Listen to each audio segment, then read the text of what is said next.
এই কাকা বাবু অনেক দূর থেকে হেঁটে হেঁটে যাচ্ছে, কোথায় যাবে তা জানি না। দেখি কাকার সাথে একটু কথা বলবো। আসসালামু আলাইকুম। কোথায় যাবেন আপনি? টাউনে যাবেন? আপনি হাঁটে হাঁটে যাচ্ছেন কেন? পয়সা কম, ঠাকুরগা যাবেন? আসেন, উঠেন। কি এটা? হাঁস বিক্রি করবেন? শহরে যায় বিক্রি করবেন? ও আচ্ছা আচ্ছা, তো উঠেন উঠেন উঠেন। ওনার কাছে পয়সা নেই, তাই হেঁটে হেঁটে হাঁসটি নিয়ে নিজের বাসার হাঁস এটা বিক্রি করার জন্য সে টাউনে যাচ্ছে, শহরে যাচ্ছে।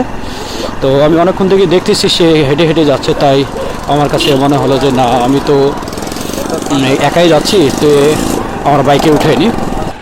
এখানে নামাই দিলে হবে? আচ্ছা আচ্ছা, ঠিক আছে। দেশি নাকি? দেশি চীনা হাঁস এটা এখন বিক্রি করবেন? তো ঠিক আছে চাচা, হ্যাঁ, আচ্ছা।